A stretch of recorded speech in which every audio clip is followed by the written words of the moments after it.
The Southern Poverty Law Center is a hate group that slanders others and pretends to be a moral judge of character of different groups throughout the United States. There are a lot of people who have been increasingly more aware of the lack of integrity and truth within any statement made by the Southern Poverty Law Center. For example, religious groups, usually Christian groups, that are not accepting of gay marriage are classified as hate groups. The SPLC is a great example of the old Nietzsche quote, "Don't hunt monsters lest you seek to become a monster. When you stare into the abyss stares back into you."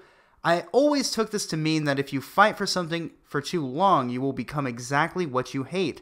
And this is exactly what has happened to organizations like the SPLC, who has reduced their credibility to ashes. There was a recent classification of a new hate group called Kekistan. This is the Kekistan flag. It's a fictional country that was created by 4chan users. It mimics the German Nazi war flag with a logo replacing the swastika, and it's a symbol of white nationalism. Anyone who is familiar with the Kekistan meme is well aware that it is anything but racist, as Kekistan is a direct satire of cultural Marxism and political correctness. Kekistanis remind others when they are out at protests that they are oppressed by the normies, hoping to showcase through absurdity the drawbacks of identity politics.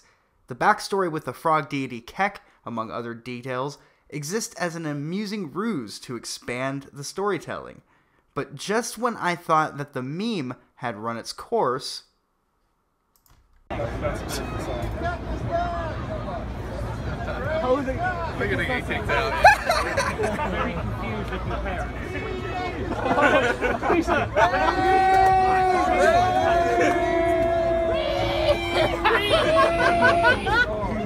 Just when I thought that the meme was dead. The Southern Poverty Law Center designated Kekistan as a national hate group. Immediately, liberal news outlets came forward to condemn Kekistan and to point out a so-called white nationalism at any event where people had the Kekistani flag.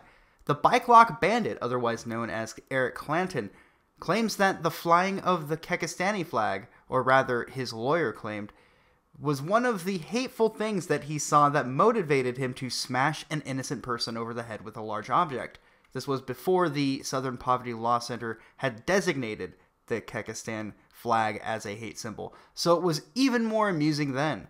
So now, Bungie is removing an item from their latest video game, Destiny 2, because of a paint job that resembles the Kekistani flag.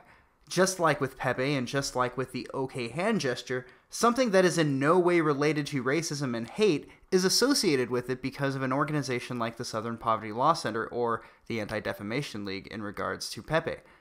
These companies operate to smear all legitimate threats to their political power, so you have to admit, it's at least a bit interesting that there is a push to label these harmless things as racist and hateful. Even if some racist people use Pepe memes or a Kekistani flag, they were not created with racist intentions. In fact, at least for Kekistan, it was seemingly created to showcase how ridiculous ethnic pride has become over the past few years. As far as the gauntlets themselves being taken out of the game, I'm not surprised. There was likely pressure from higher up in the company that demanded action if anything of theirs might be associated with a potential hate symbol. Eventually, somebody is going to have to stand up to these corrupt organizations like the Southern Poverty Law Center, who insist that hate exists in places that it does not. And before I ended the video, I wanted to quickly bring up something that just came to mind. A few days ago, Media Matters, who call themselves a media watchdog group, I know, I'm laughing on the inside too, claimed two things. First, they claimed that Gab is a white supremacist speech platform, which is not true in the slightest. Their claim was that because there are neo-Nazis on the app, that it therefore was represented by these users.